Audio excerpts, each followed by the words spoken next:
Olá, companheiras, olá, companheiros, saudações petistas. Sejam muito bem-vindas e muito bem-vindos a mais uma edição do podcast Em Tempos de Guerra, a Esperança Vermelha, no dia de hoje, sexta-feira, 30 de junho, data que a partir de agora marca a condição de inelegibilidade oficial do genocida Jair Bolsonaro. Eu sou o Patrick e toco essa ótima conversa junto com vocês.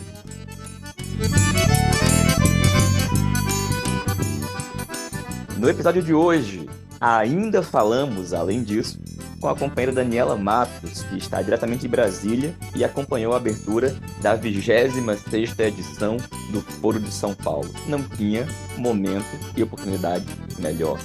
E começamos ainda com Daniel Valença, que comenta as importantes declarações e manifestações do presidente Lula com relação à democracia e à Venezuela.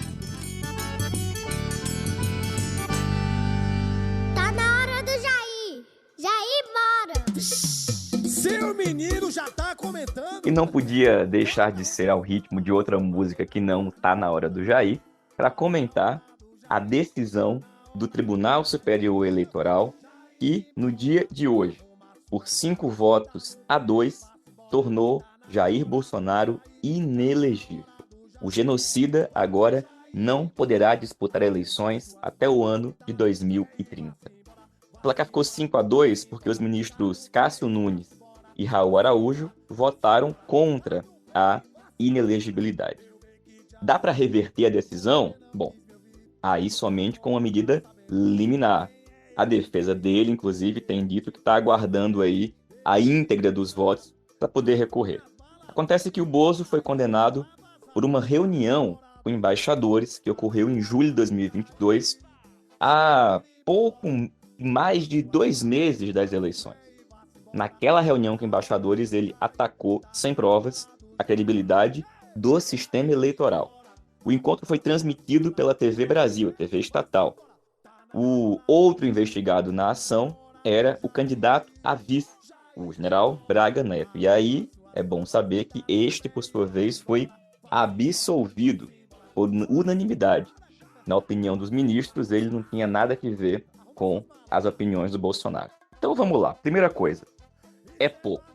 É muito, mas muito pouco que apenas agora, e somente isso tenha ocorrido, tornar o criminoso genocida inelegível. Mas é muito importante. As outras ações de outras naturezas, em especial criminal, devem avançar. O Bozo, assim como Braga Neto, assim como os cúmplices do seu governo, devem ser presos, devem responder pelos seus crimes. Não basta apenas perder o direito de disputar eleições, tornar-se inelegível. Isso não apenas é pouco, não apenas é injusto, como não é suficiente. Por essa razão, toda mobilização, toda luta para que a decisão de hoje não seja um ponto final. Pelo contrário, ela tem que ser o início de uma série de condenações para que, neste caso, a justiça seja efetivamente feita. Além disso, como nós tínhamos comentado na edição passada do podcast, falando da votação do TSE dessa semana, certamente a extrema-direita vai reagir. Não sabemos de que jeito, não sabemos quando, mas se tem uma coisa que a gente pode saber é que haverá algum tipo de reação, e para ela é importantíssimo que nós também estejamos preparados. Guarda muito alta. Afinal de contas, o Bolsonaro era e continua sendo a principal expressão política da extrema-direita em nosso país. Torná-lo inelegível, apesar de tirá-lo das urnas, não o tira das ruas, não o tira das redes, não o tira da mobilização junto à sua base social, que agora vai ser atiçada. Evidentemente que isso não quer dizer que outras condenações não devam ocorrer para não atiçar mais a base. É exatamente o contrário. É preciso pisar o pé no acelerador para que se puna ele, os seus cúmplices e todos aqueles que participaram, por exemplo, dos atos golpistas do dia 8 de janeiro, também foram responsáveis pelo genocídio de centenas de milhares de brasileiros e brasileiras ao longo da pandemia e com as suas políticas de perseguição aos povos indígenas, à população LGBTQIA+, às mulheres, negras e negros, e tudo de ruim que significou os 4 anos do governo do Bolsonaro. E dito isso, a gente vai ouvir agora a companheira Daniela Matos, que é nossa companheira na direção nacional da Tendência Petista Articulação de Esquerda, servidora pública no Distrito Federal, que está acompanhando presencialmente o 26º encontro do Foro de São Paulo, que nós já comentamos aqui ao longo das últimas edições. A Dani estava presente na manhã de ontem, dia 29, na abertura da 26ª edição do Foro de São Paulo, e nos contou qual que era o clima, como é que estava o ambiente, também falou um pouco sobre a programação do 26º encontro do Foro de São Paulo. Olá, companheiras e companheiros ouvintes do podcast Em Tempos de Guerra, Esperança Vermelha. Olá, Patrick. Aqui quem fala é Dani Matos, hoje para dar um rápido informe sobre a abertura do 26º encontro do Foro de São Paulo. O foro começa hoje, vai até domingo, aqui em Brasília,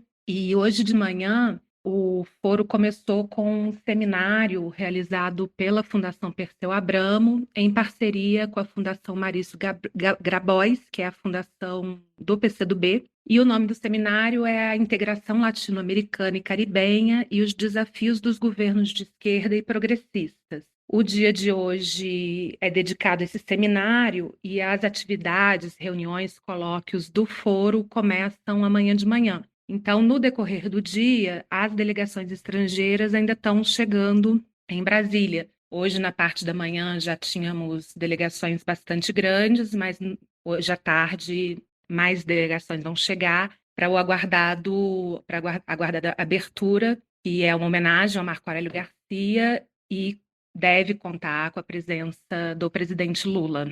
Então, na parte da manhã, a gente teve a sessão de abertura, uma saudação da Mônica, que é a secretária, Mônica Valente, que é a secretária executiva do Foro de São Paulo, uma saudação do Walter Pomar, que é o diretor de cooperação internacional da Fundação Perseu Abramo, e do Adalberto Monteiro, que é o presidente da Fundação Mauricio Grabois. O primeiro painel, que aconteceu no decorrer da manhã inteira, teve como tema os atuais desafios da integração regional latino-americana e caribenha. Foi coordenada pelo Alemão, que é diretor de Relações Internacionais da Fundação do PCdoB, e 2 expositores, que foi o Pedro Silva Barros, que é pesquisador do IPEA brasileiro e foi diretor de Assuntos Econômicos da Unasul de 2015 a 2018, e o Juan Carlos Prometa, que é o responsável pelo Departamento de Relações Internacionais do Partido Comunista de Cuba. Então, esses dois companheiros fizeram uma apresentação sobre esses desafios da integração, e logo depois 3 comentários que foram feitos pelo Sacha Laurenti, que é secretário de Relações Internacionais do MAS. Ele foi ministro do Interior do Evo e foi também embaixador da Bolívia na ONU. O Ariel Bergamino, que é o presidente da Comissão de Assuntos e Relações Internacionais da Frente Ampla do Uruguai e foi também ex-vice-ministro de Relações Exteriores do país. E também a Citlali Hernández Moura, que é uma companheira jovem, feminista, indígena, eleita senadora na última eleição mexicana. É um quadro em ascensão no México, no partido dela. Ela é secretária-geral do Morena, que é o partido do presidente López Obrador. Então, ela, além de secretária-geral, ela é também senadora, cumpre um papel importantíssimo no Congresso mexicano. Bom, então esse debate na parte da manhã reforçou muito a importância da retomada dos mecanismos e dos fóruns de integração regional latino-americana e caribenha, como a CELAC e a Unasul, e essa segunda onda de governos progressistas precisa retomar e ampliar tudo que foi feito naquele período de primeira onda dos governos progressistas do final dos anos 90, início dos anos 2000, e que nesse período teve uma tentativa, né, de destruição desses espaços por conta dos governos de direita e extrema-direita que andaram atuando e ganhando alguns governos nessa região, principalmente através de golpes, né? Num espaço desse, não dá para deixar de citar e de reforçar também a necessidade de uma campanha que seja permanente dentro desses países e pelas forças progressistas e de esquerda contra o bloqueio econômico que ainda vigora contra Cuba e Venezuela. É isso, Patrick. No decorrer dos dias, outras pessoas vão dando informes do que está acontecendo aqui em Brasília, aqui no 26º Encontro do Foro. Abraço, tchau, tchau. Valeu, Dani. Obrigado, companheira. Já convido todo mundo a assistir na noite da segunda-feira o programa Antivírus, onde nós devemos também, junto com o companheiro Walter Pomar e Natália Sena, falar de como é que foi o Foro de São Paulo, a acompanhar a próxima edição aqui do podcast, também vai tratar desse assunto. E quem tiver mais curiosidade ainda, nós estamos publicando uma edição especial pelo podcast do Página 13, comentários sobre o Foro de São Paulo. De onde veio, o que que é, qual a sua origem, o que que ele realiza, quem participa, como é que a direita trata. Bom, esses e outros detalhes é só conferir a edição especial do podcast sobre o Foro de São Paulo, disponível no podcast do Página 13. E, gente, nesse dia tão bom, o último dia do mês de junho, mês de São João aqui no Nordeste, mês que termina com a inelegibilidade do Bolsonaro, com a realização do Foro de São Paulo aqui no Brasil para ódio da extrema-direita, o presidente Lula segue acertando nas suas manifestações, principalmente quando se trata da política internacional. E agora, o comentário do Lula diz respeito a uma defesa contundente e muito importante da democracia e da Venezuela. O Lula deu uma entrevista essa semana para a Rádio Gaúcha, que está repercutindo em diversos meios, porque falou do assunto Venezuela. É o trecho do comentário do Lula que a gente escuta a partir de agora. A Venezuela, ela tem mais eleições do que o Brasil. A Venezuela, desde que o Chávez tomou posse... Mas eleições não garantem democracias, né, presidente? Deixa eu lhe falar uma coisa. O conceito de democracia é relativo para você e para mim. Eu gosto de democracia porque é a democracia que me fez chegar à presidenta da República pela terceira vez. Tá? Por isso que eu gosto da democracia e a exerço na sua plenitude. Pois é, essa foi a fala do Lula após ser questionado na entrevista para a Rádio Gaúcha. Para falar do comentário do Lula, a gente convidou o nosso companheiro Daniel Valença, que é vice-presidente do PT no Rio Grande do Norte, também vereador na cidade de Natal. Daniel, meu velho, o que é que você achou aí dessa opinião tão importante do Lula com relação à Venezuela, com relação à democracia e o fato dele não baixar o tom quando diz respeito às suas posições corretas em relação à política internacional? Olá, Patrick. Olá, ouvintes do podcast Em Tempos de Guerra, Esperança Vermelha. Olha, Patrick, o presidente Lula está certíssimo. O conceito de democracia ele é polissêmico. Inclusive, democracia, em seu nascimento, significa governo do povo. Em Atenas, significava que aqueles e aquelas que eram cidadãos, cidadãs, na verdade, eram apenas cidadãos, né? Mulheres metecas no passado da cidadania. Então, já era um grupo restrito no conjunto daquela sociedade.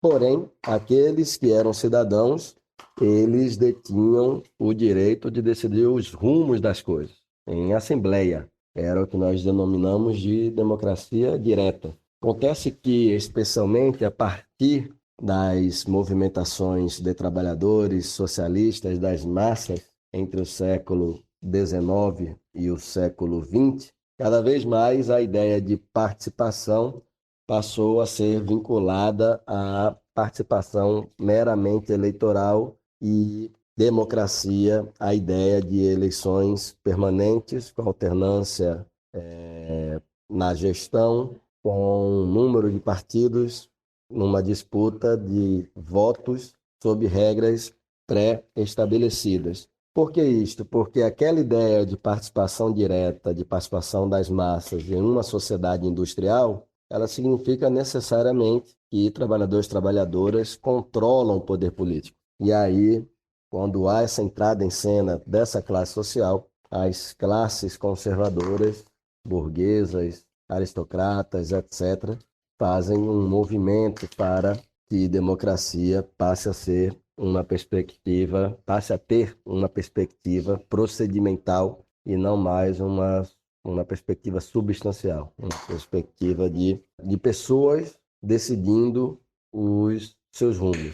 E aí, no século XX, especialmente após a Segunda Guerra Mundial, quando há o risco real do avanço do socialismo sobre outros países na Europa e no mundo, essa perspectiva de democracia procedimental, ela se solidifica e passa a ser uma grande narrativa no Ocidente de que este é o modelo de democracia que existe. Na verdade, a única democracia existente. Acontece que quando a gente vai para o mundo real, se nós pegarmos, por exemplo, os Estados Unidos, nós vamos ter 2 partidos disputando os rumos dessa democracia, em que, se nós pegamos um governo Obama e um governo Trump, percebemos poucas diferenças profundas entre eles.